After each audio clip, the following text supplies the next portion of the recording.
विद्यालयाची विद्यार्थिनी आहे।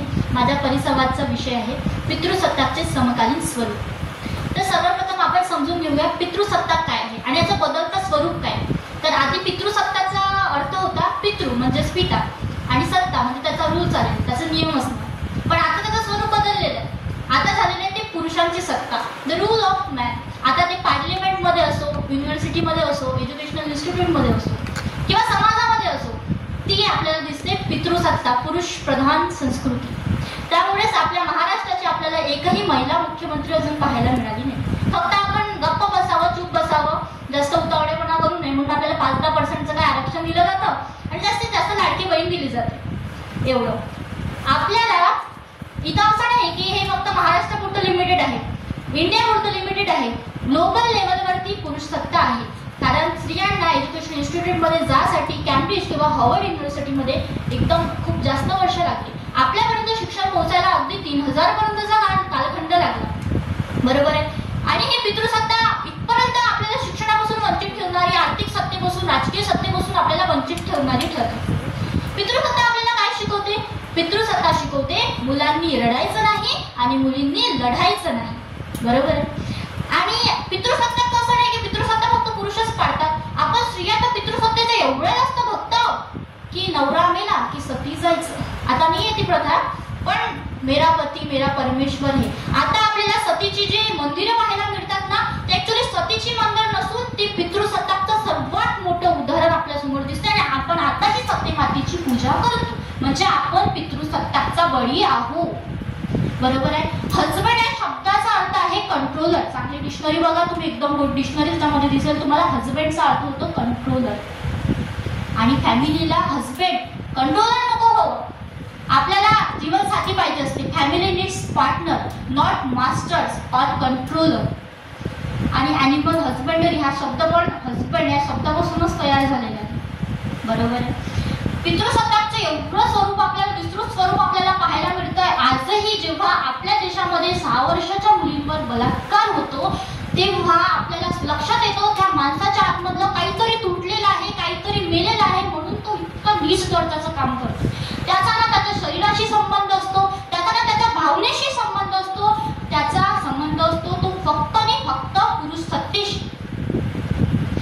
मी विचारते काय मोठे आहे, पुरुष सत्ता की माणूस? फायदा आहे पुरुष सत्तेचा, नुकसान आहे मानवतेचं। मी जर म्हटलं मानवता मोठी आहे, तर जेव्हा एखाद्या मुलीवर रेप अटेम्प्ट होतो तेव्हा आपण म्हणतो तिची इज्जत गेली। करणाऱ्याचं काही नाही, करणारा उघड माथ्याला फिरतो, पण आपण म्हणतो तिची इज्जत गेली। तर तिची इज्जत तिच्या योनीमध्ये ठेवली कोणी? कोणी ठेवली तिची इज्जत तिच्या योनीमध्ये? तिची इज्जत गेल्यावर तिच्या फॅमिलीची इज्जत जाते, तिच्या पूर्ण वंशाची इज्जत जाते, तर ती इज्जत ठेवणारी कोण? ही पितृसत्ताक विचारसरणी आहे। ही पितृसत्ताक विचारसरणी असं नाही की मुलीला डावलून ठेवेल, ही पितृसत्ताक विचारसरणी मुलांना पण त्याच्या भावना प्रकट करू देत नाही। आपल्या इकडे मुलं MA in general study gender study करतात, शिकतात, पण काय कन्यादानाचा विषय असतो पुढं। धिक्कार आहे जेंडर स्टडीला। हिंदू बाया मस्त आपल्या मुली कन्यादान करून देतात आणि हे जेंडर स्टडी वाले मुलं सुद्धा कन्यादान करून आपल्या बायकोला घरी घेऊन येतात। म्हणजे ही किती चुकीची व्यवस्था आपल्याला पाहायला मिळते। Gender study is not for degree, हे समाजामध्ये असलेल्या पितृसत्ताक हटवण्यासाठी जेंडर स्टडी असते। आणि पितृसत्तेचा हा बळी फक्त स्त्रियाच जातात असं नाही, पुरुष सुद्धा पितृसत्ताकचा बळी जातात।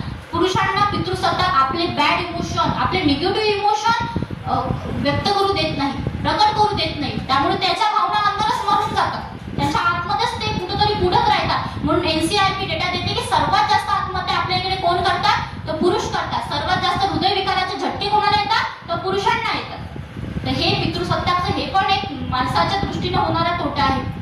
असं पितृसत्ताकचं आपल्याला खूप असं भयानक असं वास्तव आपल्याला दिसतं। जेव्हा आपल्याकडे रेप अटेम्प्ट होतात, घरेलू हिंसाचार होते, कामाच्या ठिकाणी लैंगिक अत्याचार होतात, तेव्हा आपल्याला ही पितृसत्ताक व्यवस्था अगदी ठळकपणे अशी दिसून येते, अशी जाणवून येते। जेव्हा असं होते तेव्हा म्हणावं लागतं की माणसातला माणूस मेला, जरी स्पंदती हृदय त्यांची, जिथे पणासा नष्ट पुरावा, खूनच पुसली मानवतेची। तेव्हा मानवतेची खून पुसली जाते जेव्हा घराघरात अशी पितृसत्ताक विचारसरणी जन्माला येते।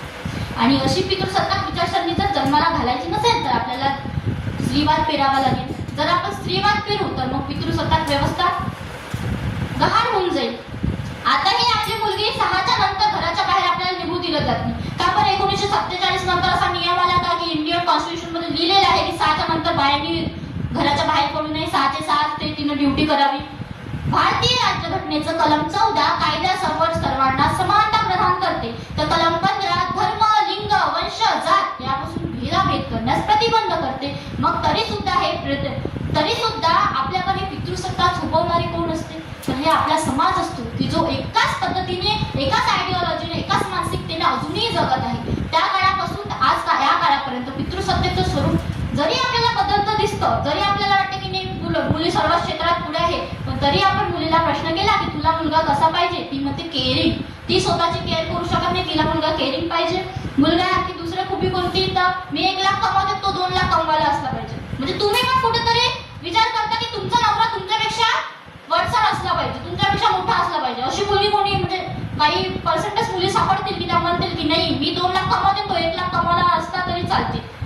म्हणजे पितृसत्ता कुठेतरी पुरुष पण पाळतात, तर कुठेतरी आपली पण आयडिओलॉजी, आपली पण मानसिकता असते की आपण ते पुरुषसत्ता पुढे पुढे वाढवत जातो. आपण पण आपल्या मुलीला तेच संदेश देतो जे आपल्या आईने आपल्याला दिला जातो. बरोबर आहे. एवढं बोलते, आपली रजा घेते, विषयाची सांगता करते. धन्यवाद. मला ऐकून घेतल्याबद्दल धन्यवाद.